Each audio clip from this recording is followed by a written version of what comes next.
تیر شوي آرمی چیف جنرال باجوا دماغي حالات خراب شوي دي بیخي څوک پیژني نه دماغ یې کار پرېښودی دی په څه وجه باندې جنرال باجوا حوالې سره صحافي اسد جان ویلي دي چې د باجوا حالات انتهایی خراب شوي دي. جنرال باجوا څه ټایم مخکې خبرې کېدې چې په باتروم کې راپرېوتی دی سر لګېدلی دی برین هیمریج ورله شوی دی. ډېرو خلکو وی چې نه خپلو بچو وهلی دی مختلف قسم خبرې د هغه حوالې سره وایرل کېدې خو د جنرال باجوا اوس دا حالات دي چې هغه بیخي څوک پیژني نه خپل بچي هم نه پیژني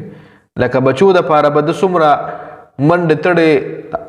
حلالې حرامې هغه کې ډېر تاسو لالرډي معلوم دی د جنرال باجوا خلکو به ورله خیرې څومره کړي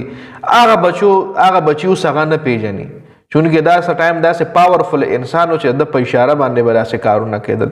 دومره غټ پاور دله الله پاک ورکړی او اوس یې وګوره په بیډ کې به پروت وي او څوک پیژني هم نه بیخي بې حسه به پروت وي جي نو دې کې ګوره الله پاک چې کوم دی انسان ډېر عاجزه دی